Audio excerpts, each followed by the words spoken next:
Hi, everybody. Just giving everyone a moment to join. All right, I think everyone's connected to audio. Good to see everyone again. Welcome back to Women in VC. I'm Meredith Beuchaw. I know a lot of these names and faces from previous events, but as a reminder, we started this series, I think about a year ago now, based on requests from female VCs for more information, more training. Nothing we cover here is gender specific, but we're aiming to create a safe space to ask questions and make the women in the boardroom the smartest people there. We think you already are, but anything else we can do, we want to do. We've done a number of sessions over the year that have gotten pretty technical on tax points, on benefits points. Here we wanted to zoom out a little bit and just talk about the kinds of questions we keep getting over and over again. So I'm sure we'll do some technical points today too. But the idea behind today is really just to connect to each other and tell you what we're seeing. We've taken some questions in advance that we plan on covering. Folks should feel free to drop more questions into the chat. We'll try to get to them. If we don't get to them, we're happy to set follow-up sessions, and we are going to be launching some office hours for one-on-one Q&A, as well as some mentorship circles. We want to connect you and help out in as many ways as we can. And with that, I'll turn this over to my partner and friend, Alyssa. Thanks, Meredith. Hi, everyone. I'm Alyssa Frederick. I'm a corporate lawyer, a partner in our Palo Alto office. I serve as outside general counsel to tech companies of all stages and work with venture investors and corporate strategic investors on deals, investments, and portfolio companies. So the topic of our session today is the market is weird. As Meredith said, we're zooming out a bit. There are positive signals in the venture market, especially recently, a rally in the public markets in November, increasing bets that interest rates will fall. The fact that remains that there was a lot of exuberance in 2020 and 2021 in tech. And so many tech companies had really high valuations during those years and raised a lot of money at great valuations over those years. And many of those companies' valuations are now lower. And so a big theme that we've been seeing our investor and founder clients grapple with now for quite some time is we're running out of money. What should we do if we can't raise at the valuation that we want? And so the panelists here today will bring their different perspectives. So Chandra, I'll let you introduce yourself, but Chandra is another corporate lawyer in our ECVC practice with a practice that's similar to mine. Lesley is co-chair of our tax group. Meredith does many M&A deals, among other things. And one of the things that I would like us to talk about today is just sharing insights about any silver linings that we have been seeing, and we have been seeing silver linings in this challenging market. So, how can the opportunities and challenges that we're all being presented with accelerate our careers, make your reputation, and even deepen relationships? Chandra, would you like to? Yeah, sure. Happy to jump in. And hi, everyone. Chandra Shih. As Alyssa mentioned, I'm a partner here at Lowenstein in our ECVC group, do similar stuff to her.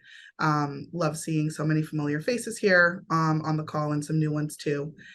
So, silver linings, definitely, the takeaway here has been that there's a more variety of stuff happening, which intellectually is interesting and I think allows both founders and board members to really sort of cut their teeth thinking about and learning about a bunch of different types of deals and structure and sort of operating company issues that we're just sort of seeing across the board. I think one question that we consistently get asked is every round right now really a down round? The answer to that is no. Every round right now is not really a down round. Anecdotally, you're probably seeing, I don't know, less than half of the deals we're doing being down rounds. Maybe it's closer to 20%, right? It's not every deal. It's not every transaction. I do think at the end of the day, unless your business is one in which it's printing money, right? You've gotten to a place where you're, really sort of past that we don't make money phase, right? Or you're in really specific sectors. Certainly like generative AI has always been a hot place, even through the last 12, 18, 24 months. Although we are seeing some softening around deals in the larger AI ecosystem, right? And so, unless you're in sort of one of those two categories, we are seeing a lot of rounds with a bunch of different structures. We are seeing rounds happen that are up and to the right. They happen quickly in some cases, but in a lot of cases, we are seeing transactions take a lot longer.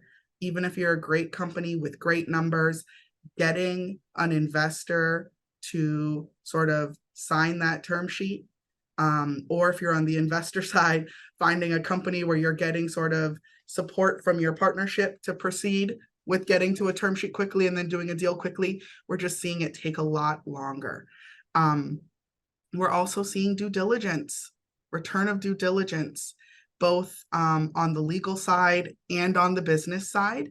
I think there were a number of things that happened over the last 3 or 4 years, a race to do deals as quickly as possible and with as little sort of structure in the term sheet and as little due diligence as possible, just to sort of be competitive, right?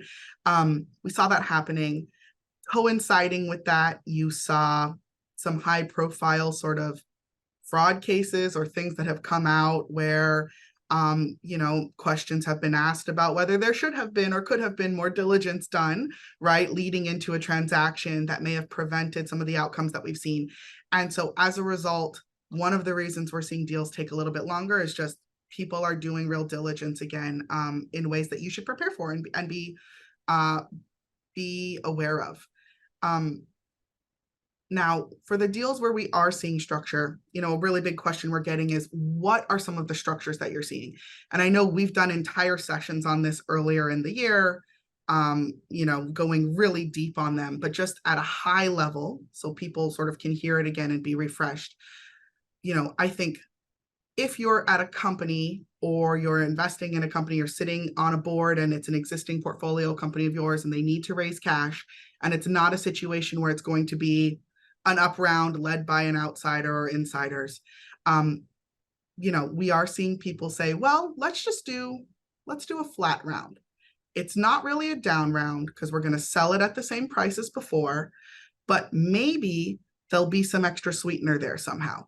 Maybe investors are getting a juiced up liquidation preference, or maybe they're getting warrants or other equity as a sweetener on top that isn't actually changing the price per share of the round, right? But is somehow giving people more. That's a structure we're seeing often because it allows, from a sort of optics perspective, to avoid doing sort of what looks like a down round, right? But those are real economic terms that you sort of live with going forward and can actually have big impacts on exit and other places that we can talk about in a bit. Another structure we're seeing is an actual true down round. What that means is you are selling priced preferred stock at a price that is lower than your most recent financing round. Those types of transactions generally can have a ton of structure. They're all bespoke, right? So if you're just doing a simple round where you're raising at a lower price, that could be straightforward, right? But we oftentimes see them coupled with features like what's called a pay to play, where you are actually trying to get existing investors on the cap table to write additional checks and help support the new round. And if they don't actually pay to participate, there's a penalty to them. They get converted to common stock. Maybe they lose some or all of their liquidation preference.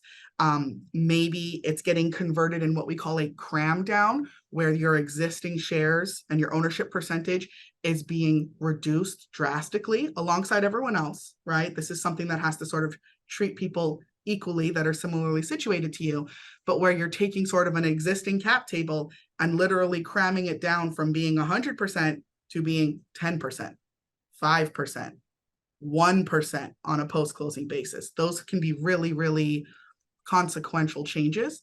And there's lots of stuff that gets put into thinking about how to structure it and how to go about approvals for it. But those are sort of down round type transactions that can happen.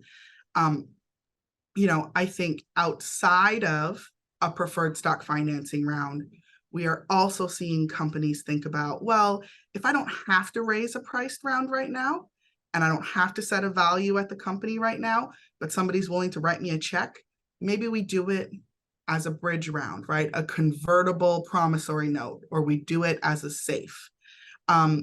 Those are certainly sort of lower friction in the sense that you are punting on most terms until later, right? You're not actually putting in place a new series of preferred. You're not setting a price. You are often, though, deciding key economic features in those convertible securities, like maybe there's a discount when those convert in the future, or maybe there's a valuation cap that you're saying we're going to guarantee your price will never go over this, right? Over X. There are pros and cons to both. And I think depending on the maturity of the company, the stage it's at, and also the risk level with putting capital in, right? If it's a distressed company that needs funds to make payroll or to stay afloat, and you're not sure if they're going to be able to raise that next check in 6, 12, 18 months, setting that type of a instrument up as a promissory note rather than a SAFE can actually be a meaningful difference for both the investor and the company. In terms of when companies actually wind down and liquidate, if they can't actually sort of raise the money they need to continue, debt stands in priority over equity. And so having set that up as a promissory note, even if it's an unsecured note, gives you sort of a better position to get your cash back first, if there is anything sort of to get back. We also sometimes see people go out and explore lending opportunities from real lenders out in the market, sort of venture debt, folks like Silicon Valley Bank or WTI, or, there's a number of people who sort of specialize in loaning money to startup companies. They oftentimes are going to want like a warrant or some other sort of equity sweetener for it, but they are much more traditional lenders in that they are going to ask you to secure that note with all of the assets of the company. And so that does mean that if you get to a situation where the company's winding down, it's not able to repay, et cetera, it puts all of that on the line, and it stands in priority to the equity, which is your preferred stockholders alongside you and your co-founders and common stockholders. And it's, a different type of instrument and a different type of relationship. And they will have real debt covenants in there that you have to think about at key inflection points along the way. But those are that's the gambit of things we're seeing from companies who sort of really need to raise right now. And I'll pause and let others react. Chandra, I'd like to make a comment just on the complexity of some of these deals. It has been interesting over the past couple of years, just in helping to guide people through these things and seeing companies really struggle through how to raise in a difficult market with competing interests from their existing stakeholders and new investors coming in. And I do think there's an opportunity when you have a voice on the board to advocate often for simplicity, because sometimes complexity not only can slow things down, it can increase tensions among the stakeholders. It can, increase your legal bill by a lot, but it can also create more liability for the board. So, for example, say an investor proposes a complicated, a flat round, because people don't want to do a down round, but so a flat round is proposed where certain investors will get warrants, but others won't, and then you start to have issues of unfairness where people are being treated differently, and one investor may be trying to achieve a particular economic result, but it can get really complicated. Sometimes just doing a down round might actually be better. I think there was sort of a lot of resistance to doing down rounds. People were worried about optics, but it can actually allow companies to move more quickly through these transactions and have a fair, simpler structure. So I think that's just thinking through, what you want the cap table to look like at the end of the day and how to achieve that in a simple way, with advice from company counsel so that you're keeping in mind your duties to everybody and fairness is key. And I will say there was one question in the chat about how those types of sort of sweeteners might get structured, in a round where maybe it's a flat round, but folks are getting warrants. I think the question was, are these options being transferred to the management company and then offset, or, I'm assuming LPs can't take it. That's right. We're not seeing it. LPs can't take it. It's really, we're seeing them set up as warrants that are going to the fund that's making the investment. And so it's all held there, and it's just sort of viewed as part of the larger package of things that are received. Sometimes you see people try to set up like an option for like the management company or folks at the fund for like advising and doing things. That becomes very complicated. There are tax implications. I see Lesley nodding her head, so I'll let her chime in right after this. But it's not usually the way we prefer to see it set up. And we also just really want to avoid, as Alyssa mentioned, the appearance of sort of unfair treatment or people going out and getting things approved, especially if they're sitting in positions of power, like as a director on the board or as a controlling stockholder. It's not viewed kindly by Delaware courts if you're sort of extracting that pound of flesh in ways that aren't being given to the broader group, or sort of treating similarly situated people similarly. Yeah, and I'll just comment on a couple of the structures Chandra talked about. So whenever you have an investor holds one type of stock and they're basically converting it into another type of stock, whether that be in a cram down, right? So it may be an investor held preferred and now they're going to hold common unless they invest again and then they get a new type of preferred. For taxes are all considered generally recapitalizations. And although oftentimes recaps are tax-free, there are certain circumstances where, one, there could be a deemed dividend of stock on stock, depending on the structure of the recapitalization, which could cause tax impact. Two, it really could impact QSBS. And this is specifically true in cases where fund invested into a business that was QSBS eligible. The business then raised a bunch of money, went over the 50 million asset value test, right? And now is doing a down round. And now let's say it's dropped below 50 million, right? One might think intellectually, well, I'm still investing basically new dollars in the QSBS business if you're investing in the new round. But because the business is no longer actually QSBS eligible because it went over the 50 million gross asset value at some point, you could actually be putting at risk all of your QSBS stock in that transaction by participating in the cram down and pull up or whatever the structure may be. So you just have to think very carefully about it. And I just got a comment in the chat. What is QSBS? Great question. So QSBS is qualified small business stock benefits. It's generally, and I'm very happy to talk about this for hours with anyone who's interested. It's a great tax benefit. You, as an investor, get to exclude from taxable income the greater of $10 million or 10 times your basis in the investment from gain. And so QSBS benefits are often a type of benefit that venture funds are specifically aware of when investing in startups, or just any startup, any investor or founder is aware of when investing in a startup. In order for stock to be QSBS eligible, it generally has to be held for more than 5 years, and the business has to be a good qualified small business, which most businesses are good qualified small businesses, but anything that really is based on the performance of services generally is not, like an accounting firm or a law firm. Amongst other exceptions. So there's also a value test, like you have to be investing while the business is a small business, which is based on a $50 million threshold based on gross asset value. So there are some nuances on that we can talk about or send you some articles on. But the main point is that many investors would not expect to lose QSBS when just by investing in any of these structures or participating in a down round, etc. But there are tax consequences to all of these structurings.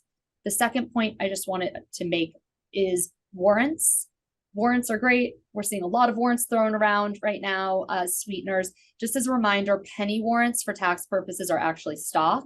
So it's really important in your warrant documents that you have some language saying that for tax purposes, these are stock, especially if the company is QSBS eligible.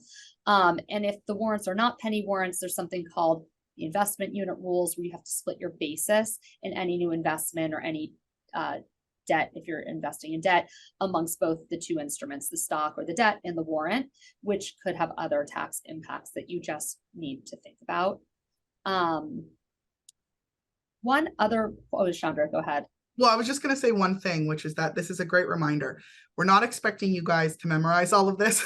This is really familiarizing you, giving you sort of exposure to some of these concepts, because the thing that I care most about is that when each of you, whether you're sitting on the founder operator side or on the sort of investor check writer side, is that you're thinking, if we're doing a deal and if there's the type of structure that Chandra or Lesley or Alyssa or Meredith were talking about, things about warrants, things about QSBS, talk to your counsel early or talk to your accountants early, whomever, ideally even at the term sheet stage, because meaningful decisions can be made around some of this stuff at the outset that you just want to know about and think about when you're doing that, because it can impact maybe the fee reimbursement you're asking for in the transaction. It can impact the closing timeline that you and the other side have been talking about and want to meet. It can impact so many different things. And so it's good to just kind of remember to check in at those key points. And I think one really good, so go ahead, Meredith. Just on QSBS, if you are VC investing in early stage companies or you are a founder and these letters aren't that familiar to you, reach out to us. We're happy to spend a little more time with you. It can really be a key driver of value that you're going to get out of an investment. It makes a really big difference at exit. 100% agree. And I am very happy to talk to people about all things tax at all points in time. And just one example I want to give you of what Chandra just mentioned of like just high level issue spotting, debt right now and investing via a debt instrument to get that priority and a downside is so important. But you can get that and not totally blow up your tax treatment. If, for example, you have a debt instrument, but we're able to put some language in there that says, but for tax, this is equity, right? And start your holding period for QSBS purposes if business turns around. So there's also little ways that you can sometimes have your cake and eat it too, if you just give a little thought to the structuring and call your counsel early on the point. It can save you a lot of money down the line. And if you're using counsel, the small shop that doesn't have tax advisors, it's worth asking, hey, have you guys gotten tax input on this? They usually have someone they can call because it matters. And we see it messed up sometimes. I want to switch briefly to M&A because that's the other big structure we're seeing right now. We always see M&A in the venture-backed market. We're still seeing some really nice deals. Those are starting to pick up. But a lot of the M&A we're seeing is the companies who have run out of money. So wanted to spend a little time talking about what that looks like and how that can be an opportunity. Clearly it's an opportunity when it's not your company running out of money. And we've seen a lot of our clients become acquirers this year. And that's an opportunity both for the founders, the management team, and for the VCs to really build that muscle. We're going to return on that to the theme of please keep it simple though. On the sell side, if you're a VC in a boardroom, it's an opportunity to provide a soft landing for a management team, for employees, even if you're not getting a great return. That's part of having the reputation of being founder friendly, is going along with and even pushing for when necessary that non-ideal exit when you see the writing on the wall that the ideal exit isn't going to be happening in the future. And I think it's a time to be a trusted advisor. M&A takes time, much more time than a financing round, though our financing rounds are taking a while now too. So it really doesn't work to wait until there's only a couple of months of cash runway left to say, yeah, we're not going to be financing you more. You really got to get ahead of it and say, do we need a banker? What's the next step going to be? Who are the potential partners? Because it might be time for M&A. And that can be a hard conversation. I'd like to destigmatize that conversation because it doesn't serve anyone well to be afraid of having it. So, for these non-ideal exits, we're seeing a long time taking for them to happen. we're seeing so much structure. A lot of what we're seeing on the financing side, so much diligence, so much structure. I would say these deals don't close as frequently as the financing rounds. You have to be prepared in M&A that, one, it's not form-based, the way financings at least start being, even though they start diverging from the forms, the more complicated we get. And there's not the same stigma of walking away from a signed term sheet in M&A. So you haven't sold your company when you have a term sheet to sell your company. You need to have enough cash runway that you could have a plan B if you needed to. I know that's really hard to do. And to understand that if a buyer is asking for 30 days of exclusivity, that doesn't mean you're going to sell your company in 30 days. It's usually more like 2 to 3 months. We can do it in 2 weeks when we're representing you, but only if a buyer is willing to move that quickly. And we're seeing buyers really spend time on diligence, really be careful. And so then back to complications and structure. We are seeing really, really complicated deals that are creative. The problem with complicated deals is they take more time, they cost more money to do, and you get unintended consequences like tax consequences. So I can't tell you how many times clients have come to us with term sheets signed up that I go, yeah, this isn't a deal. Like, your tax bill is going to be bigger than the money you're getting here. And Lesley could talk more about that. So it's important to bring in counsel, including tax counsel, early on, and to think about whether the complication is worth it. So some of the complications we're seeing, the easiest deal you can do is a full exit for cash. Once you start mixing in equity as a part of the consideration, private equity, public equity, you've got a lot of tax considerations. You've got questions about the value of that equity. Maybe you're negotiating your investor rights in the company in which you're getting equity. If you're rolling over equity, that's another way to get equity in a deal. We're seeing earnouts, we're seeing clawbacks. I mean, you name it, and it's coming up in the current market. So the more straightforward you can keep it, the better. For venture-backed companies, it's always a big question doing an asset deal versus a stock deal, especially for these really small companies where if you're buying them, you really don't want to take the liabilities. You want it to feel like an acqui-hire, just grab and go. And for a buyer, yes, you definitely just want to do an asset deal. It can be done more cheaply with less liability. There's a tax problem with that, that I will tell you, if you're buying, you should still do it because this is a moment to flex your leverage if a company is running out of money. But if you are selling and you are a C corporation, Lesley? Yeah, there'll be 2 levels of tax generally on that gain from the sale, right? Unless either the company has a lot of net operating losses or the shareholders have QSBS eligible stock, or both, ideally. I guess just one point about that, we actually recently saw a situation where a target company that we represent, the shareholders were all in a loss position. The company had really decreased in value. So we were able to convert the company to an LLC to trigger the loss for all the current investors of the company, so they could take their loss on their stock. And then we were able to basically do an asset for stock, a stock deal, so they could get QSBS later on if they end up holding the stock for 5 years, the former shareholders of the former target company. So right now there's also an opportunity to do some creative things with structuring. But yes, generally an asset deal is not going to be tax advantageous for a target company. We may be able to get creative, we may not. It's situation specific for sure.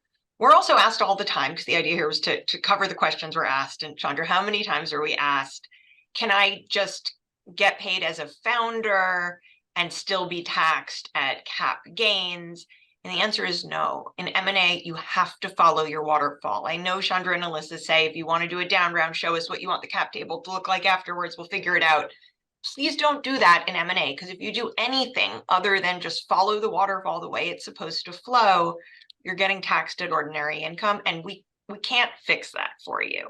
Yeah, and we're seeing that a lot right now, just because the nature of a lot of our acquisitions is that just the preferred shareholders are getting paid, right? And so, or the safe holders, or whatever the cap table may be, but it is not the founders, and often in many of these cases are getting the majority or any of the cash. And so we're seeing questions about, can we just throw them some stock? Can we just give them a little more? On the back end, it's really hard to do that tax efficiently. Yeah, if you give them stock right before the deal, they're getting taxed on getting that stock right before the deal. Now, of course, you do, if you want the management team to stay with a company in an exit, you do have to incentivize them. So how is that being done? Either with transaction bonuses that are taxed at ordinary income, or simply with nice packages of options in the going forward company, or some combination too. Yeah, that's right. And we also have like a specialty little sub practice where we also help just advise basically management teams and founders in their negotiating their comp packages also in the next venture, especially to make that tax efficient. So it's something we also spend a lot of time working on. And one funny thing of this slower M&A market, and then we'll go back to some of the questions, is even with more distressed deals, I'm seeing an uptick in the use of representation and warranty insurance, which is great for selling companies.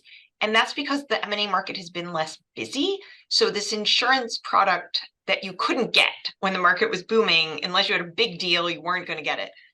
Right now, the insurers have some time on their hands and would like to sell more products. So it's cheap and easy to, if you ask your buyer early, to have them procure an insurance policy. That means that you are less likely to have to pay out money back to your buyer for breaches of representations after a deal.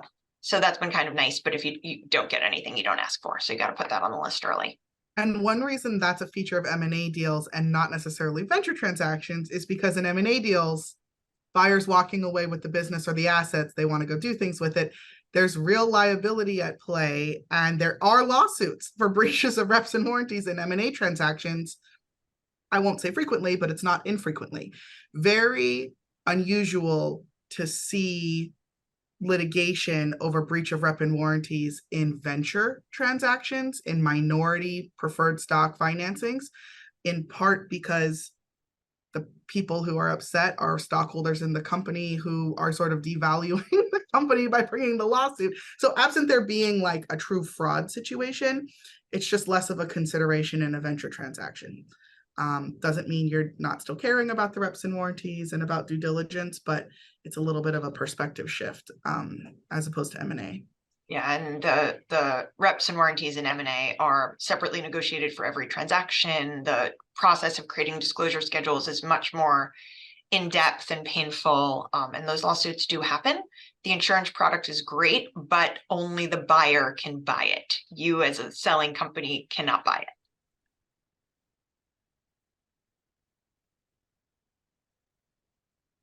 That's good questions. Oh yeah, we had one more question about structure. So are we seeing sort of blasts from the past in venture transactions for financing mechanisms, things like, redeemable equity or other sort of more creative things? Also, if we're seeing sort of a revenue or profits-based funding mechanism. So from my perspective, certainly when you're seeing sort of rounds with more structure or flat rounds, maybe you're seeing people asking for the ability to force the company to redeem their shares after a certain period of time, 3 years, 5 years, 7 years, meaning the investor can literally say, you have to buy back my shares. It's just sort of a guaranteed inflection point for trying to get some kind of liquidity. We don't usually see that in early stage deals. We do often see it in later stage deals, just because of the way the economics are there. I don't know that I've seen redemption rights return at early stage deals, even in this sort of current market, though, presumably you could see it asked for. Things, other ways to sort of guarantee a higher return or some sort of additional money, asking for sort of dividends that compound and accrue, right? Accruing dividends, meaning if and when the company does liquidate or dissolve, you've sort of built up a reserve of money that's just been sort of sitting there and accruing. And when you get paid out, it just sort of adds on top of whatever your preference is. In terms of sort of revenue or profit-based funding, and I'm not sure exactly what you mean, Connie, by that, but my initial reaction is, we sometimes see people wanting to stretch out their commitment to invest and having the company have to meet sort of certain metrics, or the company can sort of force the investor to put more in additional tranches if they're hitting certain revenue or profit-based milestones. And maybe it's because they really wanted to raise 10, but investor only thinks they want to put 5 in now. And if in 6 months you've hit those numbers, company can require or investor can, insist on being able to put the rest in. Maybe it's at the same price, maybe it's at a little bit of a higher price. We do see creativity around some of that. It's certainly not the norm. And any of that, again, more structure, more cost, more time, all that stuff goes hand in hand. I don't know if others are seeing anything else in that realm. Sandra and Alyssa, I wonder with the redeemable equity, is that the kind of term that if you agree to it, does that make it harder to get funding in the future? And are we seeing other terms that, are just going to make it hard for the company down the road? I mean, I typically see growth equity investors, at like maybe say Series C stage and later, ask for redemption rights, and it's more of a way to gain leverage in conversations about an exit at the board level. And I don't see it as something that makes it more difficult to raise money in the future. And I don't really see it used. I see it more as just a right to give you leverage as an investor in terms of the timing and guiding the timing of the sale or IPO. Yeah, I would agree with that. I will say, and this is a great question, Meredith, because redemption is one feature, but certainly if you're giving a juiced liquidation preference, if you're giving participating preferred, if you're giving specific block or veto rights to a series or creating sort of a senior series of preferred stock, it's not going to mean that you can't raise a next round, but what it means is every single person coming in a future round is going to ask for all those really, really nice things that you gave this investor who's already sort of sitting there on your cap table. And so you are going to have to either sort of push to get them out if you're the founder on the company side and say, look, we were distressed at that point. We've pivoted. The company's in great shape. We're just not giving that. Maybe you're even using that as a point to try to get some of that stuff out later. Right. But as an investor, if you're coming in and you're writing a check and somebody who wrote at a better price, has better terms than you, et cetera, you're going to ask and want all that stuff. Right. And so it is something that lives with the company, and we find it really hard for people to get it out if it's already in there. And so it does become a feature. It's also important if you're prepping a term sheet for a company, you're interested in investing, it's okay to ask them for their charter and their current stockholders agreements, just to kind of see what they've given to existing people, because that may change what you want to put in your term sheet. Or, at a minimum, you're sort of saying we're getting the same, if not better, right? And so those are things that you can always think about asking for and doing.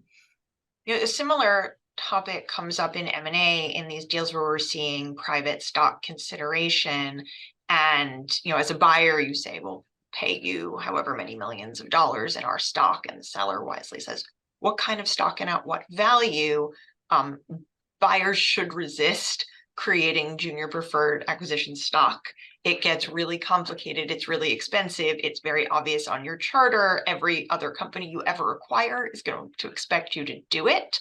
The leverage move is to say you're getting common stock and not start giving out more preferred stock at different values. It creates a lot of voting and consent issues. We've got one more question here. Are we seeing secondaries at the early stage? Lots of conversations about it in VC media, but I haven't seen it anecdotally. Certainly in 2021, beginning of 2022, we were seeing secondaries even at like Series A rounds. You were starting to see them happen, like company just formed and the founders are already getting some liquidity. We are not seeing a ton of secondaries right now. Certainly hot companies, later stage companies, they are still sort of able to do them, but maybe those are at a point where it's actually done as like a structured tender offer, which is a much more formal process. And it's meant not only to give sort of founders liquidity, but maybe even early employees, even early stockholders, your sort of seed and angel stockholders, might be a good opportunity to get them off your cap table and have them sell. So we're seeing that. I am not seeing with any frequency secondaries otherwise in sort of early stage venture deals. Alyssa, I don't know if you're seeing anything there. No, I agree with you completely. Yeah. Well, so maybe this is a good opportunity. We've been talking about companies who are looking to raise. Meredith talked a bit about, hey, don't wait too long to think about doing an M&A exit, right? Because it takes time. What we haven't talked about yet are sort of, a question we get asked all the time for both, founders and operators at companies who sit on the board and are officers, but also for venture investors who sit on boards of their portfolio companies. We're getting towards either a distressed financing that's going to have a lot of structure, or we're getting towards a point where we're not going to make payroll, or we don't know if we're going to have runway to even do a real M&A process before having to liquidate, right? What are my sort of liabilities as an officer and a director? I know, Alyssa, you were going to talk a bit about that, so I'll hand it to you. Yeah, so I think this is an important one to keep in mind, because whenever you are running out of money or doing a down transaction, any kind of down transaction in which someone feels like they're losing something, or they're getting a worse deal than someone else, there is more litigation risk. And as a member of a board of a corporation, you always have fiduciary duties to all of the stockholders. And I won't do a really deep dive into this. We've talked about this in the context of down rounds, another one of our sessions, but just basically, as a director, you have two fundamental fiduciary duties to the company and the stockholders: duty of care and duty of loyalty. So the duty of care requires you to be diligent and informed in making business decisions. And the duty of loyalty requires that you act in good faith and in the best interest of the company and all of its stockholders, and not in your own self-interest. But of course, in many, if not all of these, really all of these transactions that venture funded companies do, there will be directors who have different interests. If you're selling the company, then management may be getting, a management incentive plan. If they're not going to get much of a payout or any payout on their common stock. And so they'll be getting a special deal. And investors may be the only ones receiving consideration in a sale of the company, while the rank and file common stockholders and other employees who aren't part of the management incentive plan won't be getting anything. And so in a transaction in which a majority of the board is conflicted, which is often the case, and that can include a conflict that's just that you are getting something that other stockholders are not getting. It's not just that you have to be on both sides of the transaction, like you're an investor who's offering to acquire the company. That's a very clear conflict of interest. But even just being a preferred holder who's getting consideration in a sale while the common stockholders are not, can make you interested. And so if a majority of the board is interested, and the transaction were to be challenged in Delaware court, the court would, instead of deferring to the board's judgment, and that's the normal ordinary course Delaware approach, it's called the business judgment rule. And if there's a challenge to a transaction, the court will just defer to the board's business judgment if there's a rational explanation for what they've done. But if the majority of the board is interested, the court will use a much higher standard called the entire fairness standard and review the whole transaction to see if it was fair to all of the stockholders. And so if you're in a situation like that where a majority of the board is interested, or even just any sale transaction, there is an enhanced level of scrutiny under the Revlon doctrine that a court would apply if there were a challenge. It's important to make sure that you're getting advice from company counsel and that they are in the boardroom and guiding the whole board through the transaction and talking through ways to make the transaction more fair in the eyes of a court. And so those things include just documenting that the board is getting advice from experts, sometimes evaluation from an independent valuation firm, legal advice on your fiduciary duties. Sometimes you'll want to set up a special committee if there are disinterested directors who may be the ones charged with negotiating a deal, whether it's a financing or a sale of the company.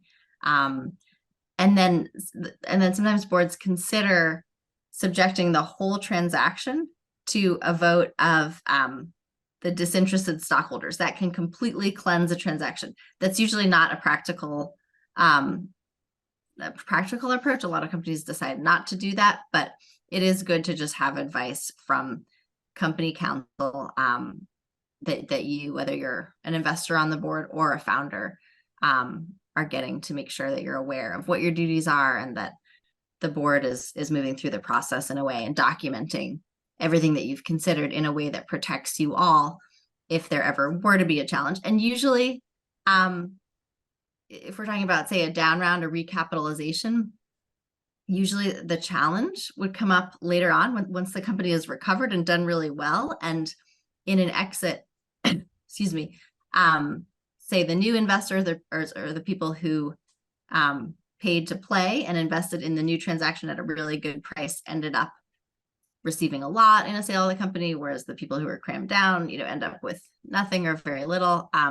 So these types of things can come up a lot longer down the road. And it's good just to make sure that you have a good process in place. Another thing that Chandra mentioned is if the company is running out of money, under state law, directors and officers can actually have personal liability if payroll is not made. And so it is really important to make sure that you're planning ahead, looking at the cash burn and just giving the company enough time to either sell if you have to, if you're not going to be able to raise, or put a bridge round in place, or liquidate in an orderly way so that employees are paid what they need to be paid. So let me double click on that a little bit. This really does come up, especially in a down market, lower valuation M&A.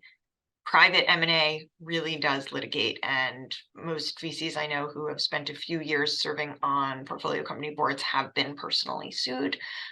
So make sure that companies are buying D&O insurance. Make sure that your indemnification agreements are in place. Make sure you are getting the advice that Alyssa referenced. One, you should get advice. Two, it's actually a helpful fact if you are to be sued that the directors were receiving advice from counsel. So having those minutes, having those decks showing that you spent time with counsel learning about the process is a good fact in litigation. Your counsel, when you were a board member, is company counsel. It is not your fund counsel. So it's company counsel who should be advising you. If you feel that they are not, it's something you should certainly raise, because your privilege, your attorney-client privilege, is between the board and that counsel. It is not with your fund counsel. And it's important, if something litigates, that privilege be intact. So it doesn't work if you can't make a meeting to have someone else from your fund take your place. They can't be director for a day. That's not a board meeting. And it won't be privileged. And it doesn't work to have observers actually in place if you want privilege, or extra people from funds. We see this come up all the time, and we're in the awkward position of saying, if you want this meeting to be a privileged board meeting, people have to leave. But there are important things to keep in mind, especially if you know you have some problem children on the cap table.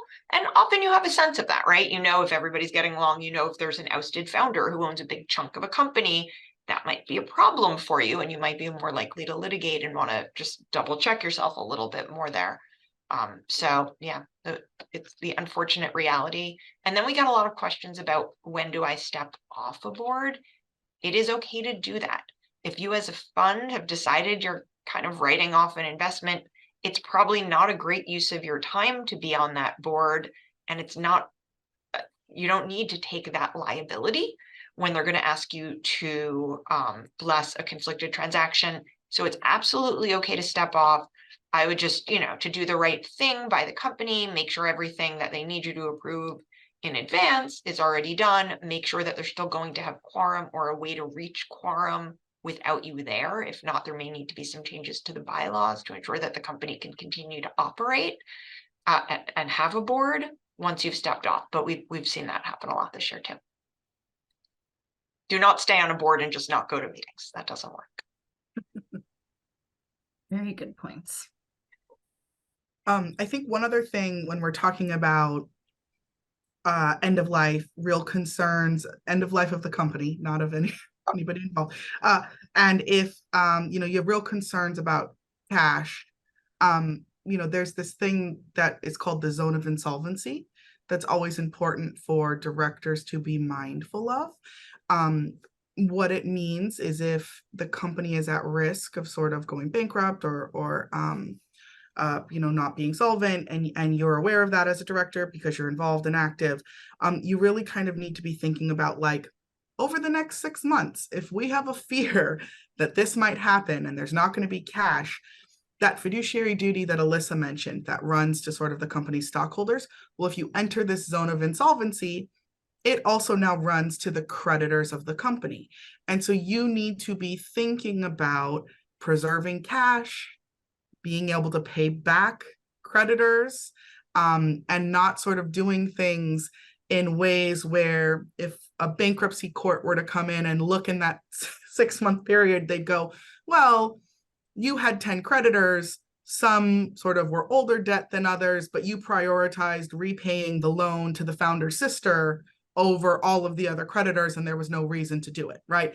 That kind of stuff all just gets a really hard look later, and you do not necessarily have control over who is looking at it, if it's entered a bankruptcy process, if it's entered sort of a state equivalent, or the people who are going to care a lot about getting repaid are those creditors at the end of the company's life who might be formal debt, right? It might be a bank or a real lending institution. It could be the credit card company. It could be some other type of lender. It could be a vendor, right? Who has the whole sort of department dedicated to sending demand letters and asking for repayment of their credit, and they will actually pursue it, right? Because they've got a team internally who just does this all the time.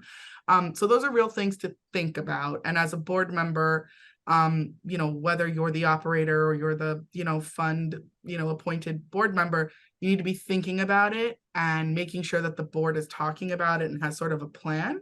And you may not know what the exact outcome is, but if you know that it's a possibility, dual tracking something like a fundraising with also exploring M&A opportunities, with also going, what's our realistic sort of drop dead date for when we'd need to sort of lay off employees and make sure we're wrapping up payroll and, preserving cash for creditors, keeping all of that in mind is just really important. And at times when it's easier to fundraise, so many early companies, they would all laugh and say, we never have more than 6 months of runway. Like, what are you talking about, right? But I think it's a matter of sort of getting a feel for what's going on in the market and just making sure you're kind of flexing those muscles around your fiduciary duties early and often. It doesn't hurt you to have the conversation, and it can really help you later if there does end up being litigation. I've had clients who have said, okay, we're not going to be able to raise. Maybe we get an M&A deal. Maybe we don't. We're trying to figure it out. Can you read us into what bankruptcy looks like? We want a board record that we learned about this as an option, that we're thinking about our creditors too. And then you still cross your fingers and try to get the M&A done, but you're covering your bases. Mm-hmm. No, that's a great point. And you don't have to go out and find bankruptcy counsel or engage them. Your law firm should be able to help you there. Like, we've got a bankruptcy group. We have our partners come in all the time and educate, boards around what that process looks like, and give them the sort of zone of insolvency talk. And so, don't be afraid to use the resources around you for that type of stuff, because it's important, and it's not stuff that everyone's seen before. Well, I know we've only got a minute or two left. Anybody have a dying question, or anyone on the panel have one last thing they want to share? Okay. Well, as we mentioned, we do have sort of an office hours feature that we're going to be rolling out. We'll send more detail on that. We had this is our last sort of program, I think, for 2023. We'll certainly have more next year, but I know it's been a pretty wonderful last 11, almost 12 months of doing these sessions with all of you. So thank you. And, please don't hesitate to reach out, stay in touch. If you do have further questions or, want to double click on any of this stuff, we're all very happy to do so. Send us what you want to hear about. We always want topics and questions. DIP is a good point. We will put that on the list to cover. Absolutely. Awesome. All right. Well, thank you all. Thanks. Bye.